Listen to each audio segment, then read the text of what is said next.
फंबाय बिनानावमोन 5 नम्बर एपिसोडखौ इंराजि ग्रामारनि 5 नम्बर एपिसोडखौ लानानै आं दिनै नोंसोरनि सेराव फैदों।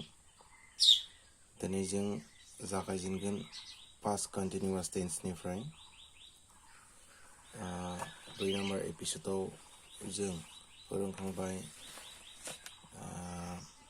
पास्ट इनडेफिनिट टेन्स आरो प्रेजेन्ट पारफेक्ट कन्टिनिउआस टेन्सनि सायाव जोंनि गिबि टपिकखौ लादों जोङो दिनै पास्ट कन्टिनिउआस टेन्स। पास्ट कन्टिनिउआस टेन्सआ माबायदि? पास्ट कन्टिनिउआस टेन्सआ जों जेब्लानाखि पास्ट कन्टिनिउआस टेन्सनि बाथ्राखौ बुङो, कन्टिनिउआस माने आं बुंबावबाय नोंसोरनाव, कन्टिनिउआस माने जाबाय सोलिगासिनो थानाय। थ' पास्ट माने सिगाङाव मोनसे जाथाय एबा खामानिया सोलिगासिनो थानाय फोरमायनायखौनो मा होननाय जायो? पास्ट कन्टिनिउआस टेन्स बुंनाय जायो। जे मोनसे बाथ्राया जेब्लानाखि फोरमायो, माबायदि फोरमायो? सिगाङाव हाबाया जागासिनो दंमोन, माने ओरैबायदि बुंनो हायो जों जाय थाइजानि हाबाया गोदोआव जानानै थानाय फोरमायो, बेखौनो पास्ट कन्टिनिउआस टेन्स बुंनाय जायो। माने गोदोआव मोनसे समाव जानानै दंमोन आरोखि, मिथिबायना? बेखौनो पास्ट कन्टिनिउआस टेन्स बुंनाय जायो। पास्ट कन्टिनिउआस टेन्सआ मोननै एक्सिलारि भार्ब थायो। मोनसेया जाबाय वास आरो मोनसेया वेर। वास एक्सिलारि भार्बआ माजों जयो? फार्स्ट पार्सन सिंगुलार नाम्बार, माने माजों जागोन बे? आइ। बेनि उनाव थार्ड पार्सन सिंगुलार नाम्बार, माने मा जागोन बियो? हि, सि, ओरैबायदि मानसिनि जेसेबां नाम्बार दं, इट, ओरैबायदि आरो मानसिफोरनि जेसेबां नाम्बार दं बेफोरनि सिगाङाव मा जागोन? वास जागोन। बिनि वेरआ माजों जागोन? वेरआ जागोन first person plural number. First person plural नाम्बारा मा? उइ। बिनि सेकेन्ड पार्सनखौथ' मिथिखायो, इउ। इउजों आर जयो, वेर जयो। Third person plural number.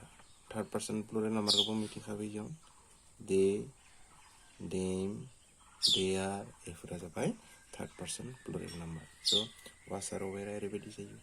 बेनो जाहैदों कन्टिनिउआस टेन्स। कन्टिनिउआस टेन्सनि थाखायनो मेइन भार्बजों बेयाव आइएनजि दाजाब जायो।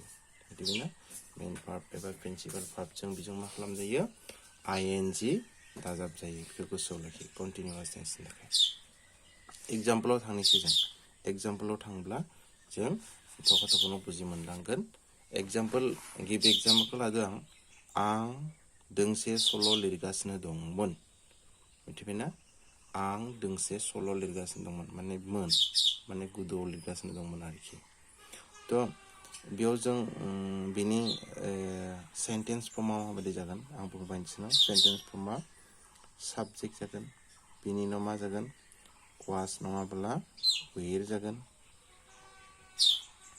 आरो बिनि उनाव मेइन भार्बजों मा खालामजागोन? आइएनजि दाजाब जागोन। बिनि उनाव अबजेक्ट जागोन आरोखि, अबजेक्ट माबा एक्सटेनसन माबा जागोन। दानिया बेयाव जों साबजेक्टखौ नागिरना लाग्रोनांबाय। गिबियाव साबजेक्टआ जाहैबाय आं, नङाथाय? थ' जों ओमफ्राय आइजों मा जयो होनबाय आं? नैया आइजों वास जागोन। आइ वास लिरगासिनो दंमोन ना? लिरनायखौ मा बुङो? राइट। आरो बेजों मा खालामनांगौ? आइएनजि दाजाबनांगौ। आइ वास राइटिं दोंसे सल', ए स्ट'रि। आइ वास राइटिं ए स्ट'रि, ओरैबायदि। बिनि उनाव 2 नाम्बाराव दं जों क्रिकेट गेलेगासिनो दंमोन। मिथिबायना? जों क्रिकेट गेलेगासिनो दंमोन। जोंखौ मा होनगोन जों? उइजों मा जयोनो? वेर जयोनो। उइ वेर गेलेगासिनो थानाय। Play, I N G, playing, we were playing cricket.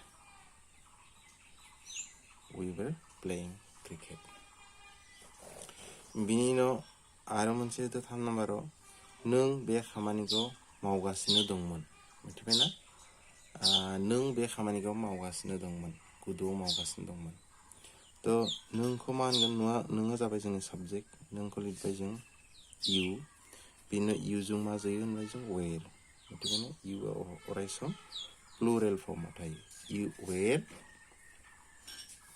खामानि मावगासिनो दंमोन माना you were doing मा जागोन बे खामानिखौ you were doing this work नों बे खामानिखौ मावगासिनो दंमोन बिनि उनाव 4 नाम्बाराव बियो बिजाब फरायगासिनो दंमोन मिथिबायना बियो बिजाब फरायगासिनो दंमोन थ' बियोखौ जों हि बा सि होनो हायो सि गोनां लिरदोनि सि जों मा जागोन third person singular number was she was बियो बिजाब फरायगासिनो दंमोन फरायगासिनो थानाया जाबाय जोंनि भाबा जागोन she was reading book she was reading a book बियो बिजाब फरायगासिनो दंबा बियो गांसे बिजाब फरायगासिनो दंमोन जागोन बिनि उनाव बिसोरो गेलेग्रा फोथाराव फुटबल गेलेगासिनो दंमोन बिसोरो गेलेग्रा फोथाराव फुटबल गेलेगासिनो दंमोन मा जागोन बिसोरहा जोंनि साबजेक्ट देखौ हमबाय जों ना देजों मा जायो होनबाय आं while they were playing ना गेलेगासिनो दंमोन playing football they were playing football माबा गेलेगासिनो दंमोन in the field F-I-E-L-D they were playing football in the field बिनि उनाव आं मा होनदों बेयो आं खथायाव हाबला बियो गांसे लाइजाम लिरगासिनो दंमोन दा बेयाव मा जाहैबाय आं खथायाव हाबला बियो गांसे लाइजाम लिरगासिनो दंमोन एबो जाहैबाय मोननै सेन्टेन्सनि फर्म मोननै सेन्टेन्सनि मोननै बाथ्रा खोन्दो दं बेयाव आं खथायाव हाबनाय आरो बिनि उनाव बियो लाइजाम लिरगासिनो थानाय मिथिबायना आं खथायाव हाबब्ला बेखौ एसे बेलेग फर्माव होदों जिहेतु ओरैबायदि मा होनो ट्रेन्सलेसन फैयो आं खथायाव हाबब्ला बियो गांसे लाइजाम लिरगासिनो दंमोन दानिया ओरैबायदि जेब्लानाखि मोननै बाथ्रा खोन्दो थायो मिथिबायना अब्ला जेबे खामानिया सोलिगासिनो दंमोन मिथिबायना जेबे खामानिया सोलिगासिनो दंमोन बेखौ past continuous tense आरो जेबे खामानिया मा होनो थांनायाव नुहैदों मिथिबायना थांनायाव नुहैदों बेखौ past indefinite tenseआव खालामनांगोन सरायगोन ना मा होनबाय आं जेबे खामानिया बेयाव सोलिगासिनो दंमोन ना एबो आं खथायाव हाबब्ला मिथिबायना आं खथायाव हाबनाय खामानिया सोलिगासिनो थाखाय बेयाव खथायाव मा जागोन आं खथायाव हाबनाय खामानिया मा जागोन past indefinite tenseआव जागोन आरो बियो गांसे लाइजाम लिरगासिनो दंमोन ना मा जागोन past continuous tenseआव लिरनांगोन मिथिबायना अब्ला जों बेखौ खौरां लिरनि continuous tenseआव थानायखौ जों खौरां लिरग्रोनि मारैबायदि बियो he was writing a letter he was writing a letter बिनो माब्ला when I entered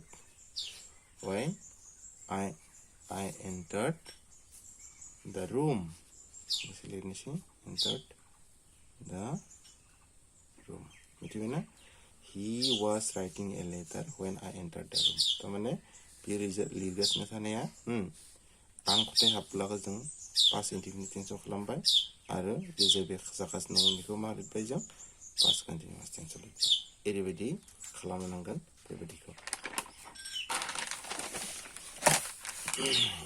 आरो मोनसे ओरैबायदिनो सेम लानोसै जों मिथिबायना सेम ट्रेन्सलेसन मोनसे लाबोनोसै ओरैबायदि आरो बुजि मोननो हागोन आं न'आव सहैब्ला आंनि आफाया बिबार बागानाव खामानि मावगासिनो दंमोन मिथिबायना आं न'आव सहैब्ला आंनि आफाया बिबार बागानाव खामानि मावगासिनो दंमोन माबे खामानि मावगासिनो दंमोन आफाया बिबार बागानाव खामानि मावगासिनो दंमोन थ' आंनि आफानि बिबार बागानाव खामानि मावगासिनो थानाया सोलिगासिनो दंमोन बेखायनो जों बेखौ सिगांनि साबजेक्टआ मा जागोन बियो आंनि आफाया मिथिबायना my father मिथिबायना my fatherआ third person singular number was जागोन my father was मा खालामना दंमोन खामानि मावगासिनो दंमोन working my father was working मा खामानि मावगासिनो दंमोन in the flower garden मिथिबायना बिबार बागान flower garden in the flower garden माब्ला when आं न' सहैब्ला when I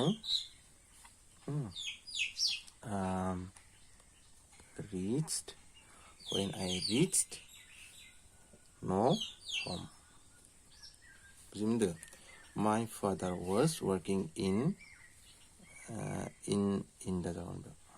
the my father was working in the flower garden when I reached home जेब्ला आं न'आव सहैदोंमोन ओरैबायदि मा होनो past continuous tenseखौ खालामनाय जायो बुजिमोनदोंना past continuous tenseखौ माबेयाव जेब्लानाखि जों नुबाय जे when थानाय while थानाय when आरो while थायोब्ला बिनि सिगांनि बाथ्राखौ मा खालामनांगौ जों past continuous tense खालामनांगोन आरो उननि बाथ्राखौ मा खालामनांगोन past indefinite tense खालामनांगोन गोसोआव लाखि when नङाब्ला while थायोब्ला बिनि सिगांनि बाथ्राखौ मा खालामनांगोन past continuous आरो उननि बाथ्राखौ past indefinite tense खालामनांगोन बेखौ गोसोआव लाखि when आरो while थायोब्ला थ' ओरैबायदि बेयो जाहैबाय past continuous tenseनि दा past perfectनि बाथ्राखौ बुंनोसै past perfectआ जोबोद इम्पर्टेन्ट मिथिबायना past perfectआबो जोबोद इम्पर्टेन्ट आरो जों बेखौ मोजांनो गोसो होनांगोन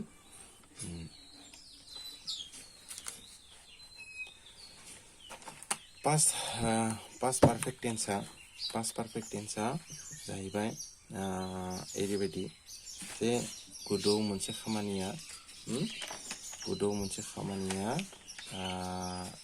गोदौनो जाखांबाय आरोखि ना ओरैबायदि फोरमायनायखौनो मा बुंनाय जायो past perfect tense बुंनाय जायो थ' ओरैबायदि बुंनो हायो जों जाय थाइजोनि हाबाया गोदौनो जाखांबाय होननानै फोरमायो बेखौनो past perfect tense बुंनाय जायो मिथिबाय past perfect tenseआव मा थायो head auxiliary verb थायो main verbआ बुंबाय नोंसिनाव सिगांबो बुंबोदों ना past participle formआव थायो बेयाव example लानोसै जों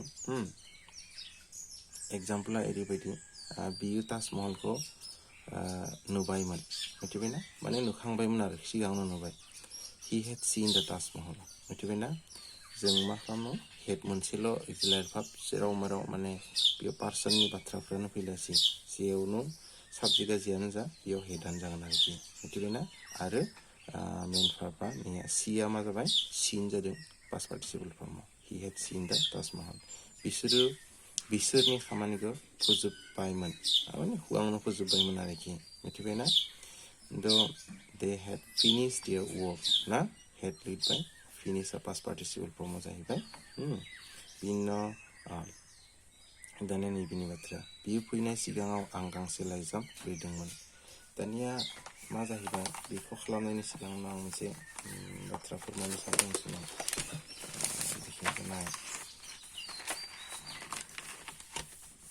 नुदों जानांगौ मोजांनो एसे खस्थ' खालामनानै नायदो बेखिनिखौ जेब्ला मा होनो गुदुआव जानाय मोननै जाथाय एबा हाबानि जाय सिगाङाव जाग्रोयो बेखौ दिन्थिनो past perfect tense आरो जाय उनाव जायो बेखौ दिन्थिनो past indefinite tense बाहायनाय जायो मिथिबायना गुदुआव मोननै जाथाय समाननो जाहैबाय मिथिबायना आरो बे मोननै जाथायखौ दिन्थिनो जाय सिगां जाग्रोयो बेखौ past perfect tense जाय खामानिया सिगां जाग्रोनानै दङ बेखौ past perfect tense आरो जाय उनाव जायो बेखौ दिन्थिनो past indefinite tense बाहायनाय जायो बेखिनिखौ मोजांनो स्क्रिनशट मारना लानांगौब्ला हायोब्ला नोंसोरो बिनि उनाव नै बेखौ मोनसे फर्मुला बायदि होदों जे बेबायदि गुदुआव जानाय मोननै खामानिनि सिगां एबा उनाव मा थागोन बिफोर नङाब्ला आफ्टार थागोन मिथिबायना बिफोर नङाब्ला आफ्टार थागोन दे बिफोर जुदि जायो मोनसे सेन्टेन्सआव बिफोर जायो सिगांनिया पास्ट पारफेक्ट टेन्स जागोन आरो उननिया मा जागोन पास्ट इनडिफिनिट टेन्स आरो आफ्टार जुदि जायो आफ्टारनि सिगांनिया पास्ट इनडिफिनिट टेन्स जागोन आरो उननिया पास्ट पारफेक्ट टेन्स जागोन बे जोबोर इम्पर्टेन्ट मा होनो ब्रेकेट टेन्स जेब्लानाखि सोंनाय फैयो अब्लाबो नोंसोर बेखौ बाहायनो हागोन ट्रेन्सलेसनावबो बाहायनो हागोन बेखौ गोसोआव लाखि बे बाथ्राखौनो बेजों फर्मुलाजों बुजायनो हादों दा ट्रेन्सलेसन खालामब्ला नुगोन मोजां नुगोन एसे मोजां मिथि हमदांनो हागोन ट्रेन्सलेसनाव जों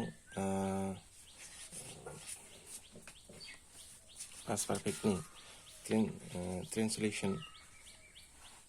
ट्रेन्सलेसनखौ खालामबाय दे मा होनबाय बियो फैनाय सिगाङावनो आं गांसे लाइजाम लिरदोंमोन बियो फैनाय सिगाङावनो आं गांसे लाइजाम लिरदोंमोन माबे जाग्रोदो आं गांसे लाइजाम लिरनाय खामानिया जाग्रोदों नङा नङा बेखायनो बिखौ जों मा खालामनांगोन सिगाङाव लाबोनानै मा खालाम पास्ट पारफेक्ट टेन्स खालामनांगोन आं गांसे आइ एक्जेक्टलि भाबाथ' मा जाखागोन हेड आइ हेड लिरदोंमोन राइट रट रिटेन ना written I had written a letter गांसे लाइजाम ना a letter सिगाङावनो माने मा before बियो before he came मा होनबाय आं बेखौ मा खालामनो होदो past indefinite tense निया he came लिरबाय जों ना past indefinite tense लिरबाय आरो beforeनि सिगांनिखौ I had written a letter I had written a letter before he came ओरैबायदि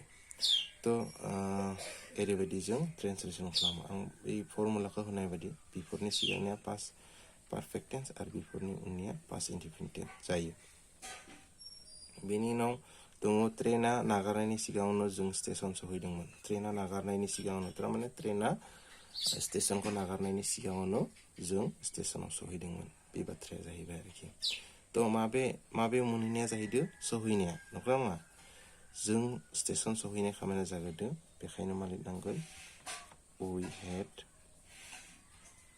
we had सहैनाय ना we had reached the station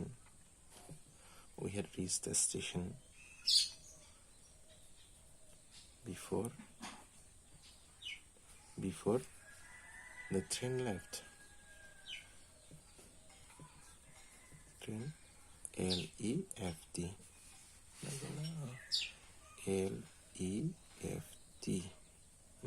before the train left बिनि उनाव एखौ बुजि मोनबाय जों सहैनाय सिगांनिया बिफोरनि सिगाङाव जों मा लिरबाय पास्ट पारफेक्ट टेन्स आरो उनाव देन लेफ्टि मा होनो पास्ट इनडिफिनिट टेन्सआव बेनि उनाव अखा हानायनि सिगाङावनो जों फरायसालि सहैदोंमोन माबो जों सहैनाय खामानिया जाहैग्रोदों ना जों फरायसालियाव सहैनाय खामानि जादों बेबो एखे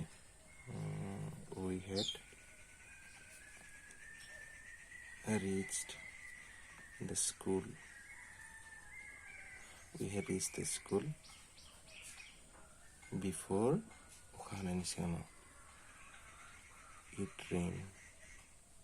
before it rained बुजि मोनदों जानांगौ ओरैबायदि ट्रेन्सलेसन खालामो बेनिफ्राय ट्रेन्सलेसन फैयो आरो मोननै लानोसै जोङो मोननैयावनो दिनै फोजोबनो सानगोन बे मोननैनि उनावनो डाक्टर फैनायनि उनाव बेरामिया थैबाय दानिया बेयाव जों सिगांखौ फरायग्रोबाय दानिया बेहाय जों मा जाबाय डाक्टर फैनायनि उनावसो बेरामिया थैबाय माने डाक्टरा फैनाय खामानिया जाग्रोदों नंगौना नङा बेरामिया बिनि उनावसो थैबाय माने नायनायनि उनावसो थैबाय मा दा बेखायनो बियो मा खालामनांगोन जों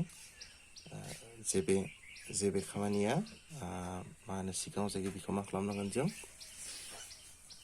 पास्ट पारफेक्ट टेन्स आरो जेबे उनाव जायो बेखौ पास्ट इनडिफिनिट टेन्स आच्छा दा बेरामिखौ मा होनगोन पेशेन्ट ना दा पेशेन्ट the patient dead मिथिबाय ना बे मा जाहैबाय बेरायना थैबाय ना बे जाहैबाय past indefinite tense बिनि उनाव after उनाव ना सिगांथ' लिरबाय जों दा बे उनाव सिगांनि बाथ्राखौ जों बुंखांबाय बेफोरखौ फरायबाय जों ना दानि after the patient died after the doctor had come मिथिबाय नैया जों आफ्टारनि उननि बाथ्राखौ मा खालामबाय नै फर्मुला बादि नैबे फर्मुला बादि नैबे फर्मुला आफ्टारनि उननिखौ पास्ट पारफेक्ट टेन्स खालामबाय आरो सिगांनिखौ मा खालामबाय पास्ट इनडिफिनिट टेन्स खालामबाय बुजि मोनदों ना नैया द पेसेन्ट डेट एबे पास्ट इनडिफिनिट टेन्स आरो एबे पास्ट पारफेक्ट टेन्स बिदिनो सिखाव थांनाय उनाव पुलिसा फैबाय सिखाव थांनाय उनाव पुलिसा फैबाय सिखाव थांनायनि उनाव माबे थांग्रोदो माबे हांग्रोदो सिखावा थांनाया मिथिबायना सिखावा थांनायखौ मा लिरनांगोन जों पास्ट पारफेक्ट टेन्स आरो बेनो पुलिसा फैनायखौ मा होनगोन जों पास्ट इनडिफिनिट टेन्स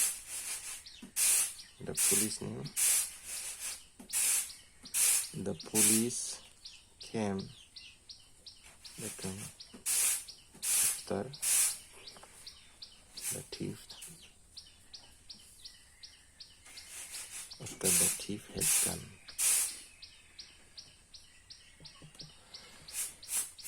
बेखिनियानो दा बुजि मोनदों जानांगौ बयबो दा 5 नाम्बार एपिसोडखौ बेखिनियावनो दोनथ'बाय गोजोन्थों